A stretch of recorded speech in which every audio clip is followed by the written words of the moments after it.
இந்திய தேர்தல் ஆணையராக டி.என். சேஷன் வந்த பிறகுதான் தேர்தல் ஆணையருக்கு இவ்வளவு அதிகாரமா என்று நாட்டிற்கே தெரிய வந்திருக்கிறது.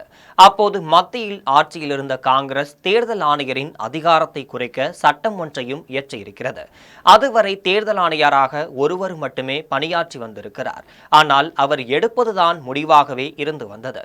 இந்த புதிய சட்டத்திற்கு பிறகு மேலும் 2 தேர்தல் ஆணையர்கள் நியமிக்கப்பட்டிருக்கின்றார்கள்.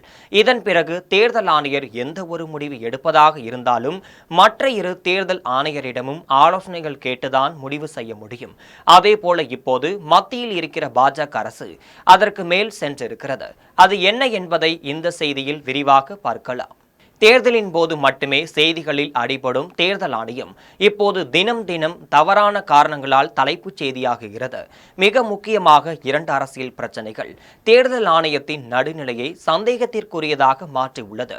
ஒன்று, பீகார் தேர்தல் ஆணையம் நடத்தும் SIR என்ற சிறப்பு தீவிர வாக்காளர் பட்டியல் திருத்தம். இரண்டாவதாக, பாராளுமன்ற எதிர்க்கட்சித் தலைவர் ராகுல் காந்தி எழுப்பியுள்ள வாக்கு திருட்டு விவகாரம்தான்.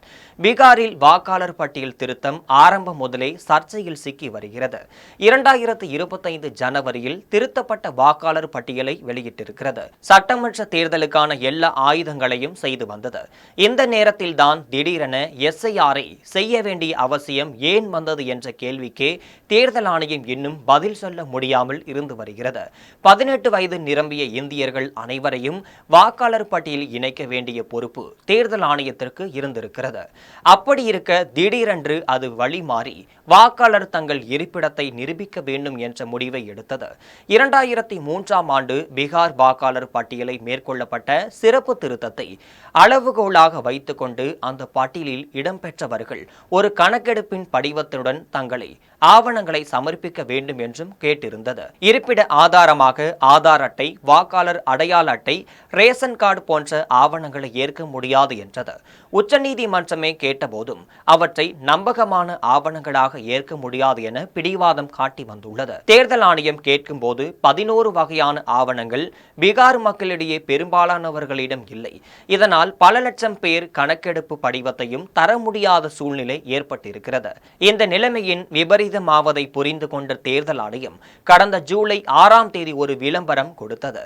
ஆவணங்கள் இல்லாவிட்டாலும் பரவாயில்லை, படிவங்கள் பூர்த்தி செய்து கொடுங்கள், வாக்குச்சாவடி அலுவலர்கள் உள்ளூரில் விசாரித்து முடிவுகள் எடுப்பார்கள் என அதில் தெரிவித்தது. இவ்வளவிற்கும் பிறகும் வரைவு வாக்காளர் பட்டியல் வெளியிடப்பட்டது.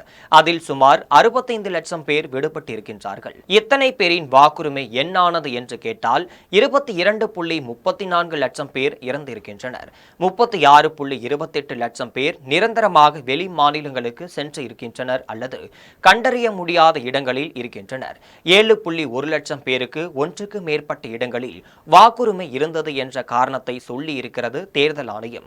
ஆவணங்கள் இல்லாமல் வெறுமனையே படிவத்தை பூர்த்தி செய்து கொடுத்தவர்களில் எத்தனை பேர் வாக்குரிமையை இழப்பார்கள் என்பது தெரியவில்லை. அவர்களில் பலரது படிவங்களில் பரிந்துரைக்கப்படவில்லை என வாக்குச்சாவடி அலுவலர்கள் எழுதி வருகின்றார்கள். எதன் அடிப்படையில் பரிந்துரைக்கப்படுகிறது, எதன் அடிப்படையில் நிராகரிக்கப்படுகிறது என்பதில் எந்த தெளிவும் இல்லாமல் இருந்து வருகிறது. வாக்காளர் பட்டியலில் விடுபட்டவர்களில் பெண்களே அதிகம். புலம்பெயர் தொழிலாளர்கள் பெரும்பாலும் ஆண்களாகவே இருந்திருக்கிறார்கள். இந்த நிலையில் அதிகமாக பெண்கள் ஏன் விடுபட்டார்கள் என்பது புரியாத புதிராகவே இருந்து வருகிறது. அதேபோல இஸ்லாமியர்கள் அதிகம் வசிக்கும் மாவட்டங்களில் விடுபடுவதும் அதிகமாகவே இருப்பதை சமூக ஆர்வலர்கள் சுட்டிக்காட்டியுள்ளனர். இவ்வளவிற்கும் பார்த்து உருவாக்கப்பட்ட வரைவு வாக்காளர் பட்டியலிலும் காமெடிகள் இல்லாமல் இல்லை. 124 வயதில் மிமிதா தேவி என்பவர் முதல் முறையாக வாக்காளராக பதிவு செய்யப்பட்டிருக்கிறார். இதேபோல 120 வயது ஆஷா தேவியும் 119 வயது மனதுரியா தேவியும் இந்த பட்டியலில் இடம்பெற்றிருக்கிறார்கள். உலகில் மிக முதியவர் வயதில் வாழும் சாதனை படைத்தவர்களை விடவும் இவர்களின் வயது அதிகம் என்று சொல்லப்படுகிறது. எந்தவிதமான பரிசீலனைக்கும் பிறகு இவர்கள் பெயர்கள் பட்டியலில் இடம் பிடித்தனர் என்பது ஆணையத்திற்கே வெளிச்சம். பீகாரில் இறந்துவிட்டதாக தேர்தல் ஆணையத்தில் கூறப்பட்ட வாக்காளர்களுடன் சந்திப்பு குறித்து தனது எக்ஸ் தள பக்கத்தில் வீடியோவுடன் ராகுல் காந்தி பதிவிட்டிருக்கிறார். அந்த பதவியில் வாழ்க்கையில் பல சுவாரஸ்யமான அனுபவங்களை பெற்றிருக்கிறேன். ஆனால் இறந்தவர்களுடன் தேநீர் குடிக்கும் வாய்ப்பு எனக்கு ஒருபோதும் கிடைக்கவில்லை. இந்த வித்தியாசமான அனுபவத்திற்கு தேர்தல் ஆணையத்திற்கு நன்றி என தெரிவித்திருக்கிறார். கர்நாடகாவின் மகாதேவபுரா சட்டமன்ற தொகுதியில் வாக்காளர் பட்டியல் விவரங்களை கேட்டு பெற்று சுமார் 6 மாத காலம் அதை ஆய்வு செய்து வாக்கு திருட்டு என்ற குற்றச்சாட்டை தேர்தல் ஆணையம் மீது வைத்திருக்கிறார் ராகுல் காந்தி. கடந்த 2024 பாராளுமன்ற தேர்தலில் பெங்களூரு மத்திய தொகுதியில் பாஜக வெற்றி பெற்றிருக்கிறது. அந்த தொகுதியில் இடம்பெற்றுள்ள மற்ற 5 சட்டமன்ற தொகுதிகளிலும் பின்தங்கியிருந்த பாஜக மகாதேவபுரா தொகுதியில் மட்டும் 1,14,046 வாக்குகள் முன்னிலை பெற்று வெற்றி பெற்றிருக்கிறது. இதற்கு இடையேதான் இந்த தொகுதி வாக்காளர் பட்டியலை காங்கிரஸ் ஆராய்ந்திருக்கிறது. இங்கு 11,965 பேர் ஒன்றுக்கு மேற்பட்ட இடங்களில் வாக்காளர்களாக இருக்கின்றார்கள். 40,009 பேர் போலி முகவர்கள் கொடுத்திருக்கின்றனர். 10,452 பேர் மொத்தமாக ஒரே இடங்களில் இருப்பதாகவும் காட்டப்பட்டிருக்கின்றார்கள். 4,132 பேரின் புகைப்படங்கள் போலியானவையாக இருந்திருக்கின்றனர். 33,692 பேரில் முதல் முறையாக வாக்காளர்கள் என தவறாக சேர்க்கப்பட்டவர்கள் என்பதும் காங்கிரசின் குற்றச்சாட்டாகவே இருந்துட்டு வருது. ஒரு அறை கொண்ட ஒரு வீட்டில் 46 பேர் வாக்காளர்களாக பதியப்பட்டிருக்கின்றனர். 80 வாக்காளர்கள் ஒரே முகவரியில் இருக்கின்றனர். 153 என்ற ஒரு மதுபான ஆலையின் முகவரியில் 68 வாக்காளர்கள் பதிவு செய்யப்பட்டிருக்கின்றனர். ஒருவரின் தந்தை பெயரும் குறிப்பிடப்பட்டிருக்கிறது. நிறைய பெயரின் வீடு எண் 0 என இருக்கிறது என்றும் ஆதாரங்களை காட்டி குற்றம் சாட்டுகிறார் ராகுல் காந்தி. இது பாராளுமன்ற தேர்தலில் நாடு முழுக்க நடந்திருக்கலாம் என்கின்றார் ராகுல் காந்தி.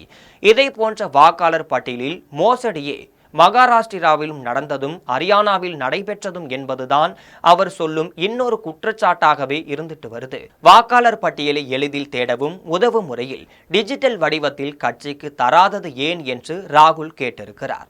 சமீபத்தில் தேர்தல் ஆணையம் இதன் இணையதளத்தில் வெளியிட்ட பீகார் வரைவு வாக்காளர் பட்டியல் கூட முதலில் எளிதில் தேட உதவும் வகையில் PDF வடிவத்தில் இருந்திருக்கிறது.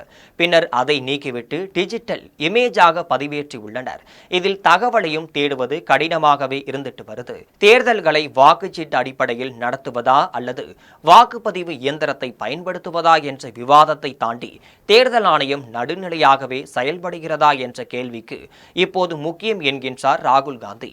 ராகுல் கூறிய குற்றச்சாட்டுகளுக்கு நேரடியான பதில்களை தேர்தல் ஆணையம் சொல்லவில்லை. அதற்கு பதிலாக தேர்தல் ஆணையத்தில் பிரமாண வாக்குமூலம் எடுத்து தன் குற்றச்சாட்டுகளை அவர் சொல்ல வேண்டும் அல்லது நாட்டு மக்களிடையே மன்னிப்பு கேட்க வேண்டும் என்கின்றது. கர்நாடகா, மகாராஷ்டிரா மற்றும் ஹரியானா மாநில தேர்தல் ஆணையர்கள் அவருக்கு நோட்டீஸ் அனுப்பியிருக்கின்றனர். எதிர்க்கட்சி தலைவர் ஒருவரின் குற்றச்சாட்டு தேர்தல் ஆணையம் இவ்வளவு கடுமையாக இதுவரை அணுகியது கிடையாது. ஒரு அரசியல் தலைவர் நாட்டு மக்களிடம் மன்னிப்பு கேட்க வேண்டும் என்ற தேர்தல் ஆணையம் சொல்வது எந்த சட்டத்தின் அடிப்படையிலானது என்ற கேள்வி எழுந்திருக்கிறது. இது ஒரு புறம் இருக்க, இன்னொரு புறம் கடந்த ஆண்டு நடந்த பஞ்சாப் சட்டமன்ற தேர்தலின் போது வாக்குச்சாவடிகளில் எடுக்கப்பட்ட வீடியோ பதிவுகள் வேண்டும் என ஒரு வழக்கறிஞர் நீதிமன்றத்திற்கு சென்றிருக்கிறார். பஞ்சாப் மற்றும் ஹரியானா உயர்நீதிமன்றம் அவருக்கு அவற்றை வழங்குமாறு உத்தரவிட்டிருக்கிறது. தேர்தல் தொடர்பான ஆவணங்கள் அனைத்தையும் பொதுமக்கள் பார்வையிட உரிமை உண்டு என 1961ஆம் ஆண்டில் தேர்தல் நடத்தை விதிகள் கூறுவதை ஏற்றுக்கொண்டு நீதிமன்றம் இப்படி உத்தரவு போட்டிருக்கிறது. உடனடியாக தேர்தல் ஆணையத்தை காப்பாற்ற மத்திய அரசு களத்தில் இறங்கியிருக்கிறது. குறிப்பிட்ட சில ஆவணங்கள் தவிர தேர்தல் தொடர்பான எல்லா ஆவணங்களையும் பொதுமக்கள் பார்க்க முடியாது என அந்த சட்டத்தையே மத்திய சட்ட அமைச்சகம் மாற்றிவிட்டது. நீதிமன்றத்தால் ஒன்றும் செய்ய முடியவில்லை என்று கூறப்படுகிறது. வெளிப்படை தன்மைக்கு ஏன் தேர்தல் ஆணையம் பயப்படுகிறது என்று எதிர்க்கட்சிகள் கேள்வி எழுப்பி வருகின்றனர். அதற்கு அப்போதைய தலைமை தேர்தல் ஆணையர் ராஜீவ்குமார் 10 மணி நேரம் தேர்தல் நடக்கிறது. 10.5 லட்சம் வாக்குச்சாவடிகளில் இந்த 10 மணி நேர காட்சி பதிவை பார்க்க சுமார் 1 கோடி மணி நேரம் ஆகும். தினமும் 8 மணி நேரம் ஒருவர் பார்த்தாலும் மொத்தமாக பார்த்து முடிக்க 3600 ஆண்டுகள் தேவைப்படும். எதற்கு ஒருவர் இதை கேட்கிறார் என ஆவேசம் அடைஞ்சிருக்காரு. நாட்டின் 3 தேர்தல் ஆணையர்களை நியமிக்கும் நடைமுறை முன்பே வேறாகவே இருந்திருக்கிறது. பிரதமர், எதிர்க்கட்சி தலைவர் மற்றும் உச்சநீதிமன்ற தலைமை நீதிபதி ஆகியோர் அடங்கிய 3 பேர் குழுவை கூடி தேர்தல் ஆணையர்களை தேர்வு செய்யும் தேர்தல் ஆணையர்கள் நியமனம் தொடர்பான உச்சநீதிமன்றத்திற்கு ஒரு வழக்கு சென்றிருக்கிறது. இடைக்கால ஏற்பாடாக இந்த குழு உருவாக்கப்பட்டிருக்கிறது. தேர்தல் ஆணையர்கள் நியமனத்திற்கு ஒரு சட்டம் உருவாக்குமாறு மத்திய அரசை நீதிமன்றம் கேட்டிருக்கிறது. அதைத் தொடர்ந்து பிரதமர், பாராளுமன்ற எதிர்க்கட்சித் தலைவர், பிரதமரால் நியமிக்கப்படும் ஒரு மத்திய கேபினெட் அமைச்சர் ஆகியோர் கொண்ட குழுவே தேர்தல் ஆணையரை நியமிக்கும் என்று கடந்த ஆண்டு சட்டம் கொண்டுவரப்பட்டிருக்கிறது. இதன்படி மத்திய அரசு விரும்பும் எவரையும் தேர்தல் ஆணையராக நியமிக்கும் சூழல் உருவாகிவிட்டது. தேர்தல் ஆணையர்கள் ராஜினாமா செய்வது அரிது.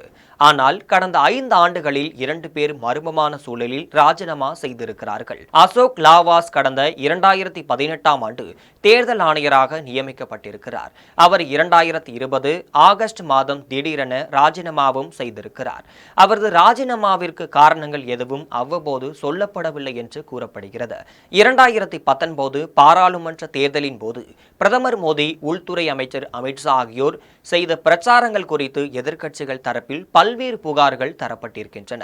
தேர்தல் நடத்தை விதிகளை மீறி அவர்கள் மதவெறுப்பு பேச்சில் ஈடுபடவில்லை என்று சொல்லி மற்ற 2 தேர்தல் ஆணையர்களும் புகார்களை நிராகரித்திருக்கின்றனர். அதை அசோக் லவாசா எதிர்த்ததாகவும் கூறப்படுகிறது.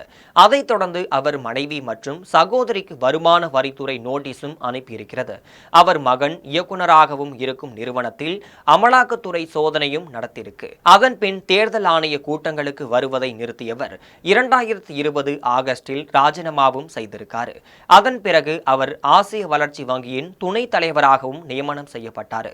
கடந்த ஆண்டு மார்ச்சில் பாராளுமன்ற தேர்தல் அட்டவணையை வெளியிடுவதற்கு சில நாட்களுக்கு முன்பாகவே தேர்தல் ஆணையர் அருண் கோயல் ராஜினாமா செய்தார். இத்தனைக்கும் அவருக்கு 2027 வரை பதவிக்காலம் இருந்துட்டு வந்துச்சு.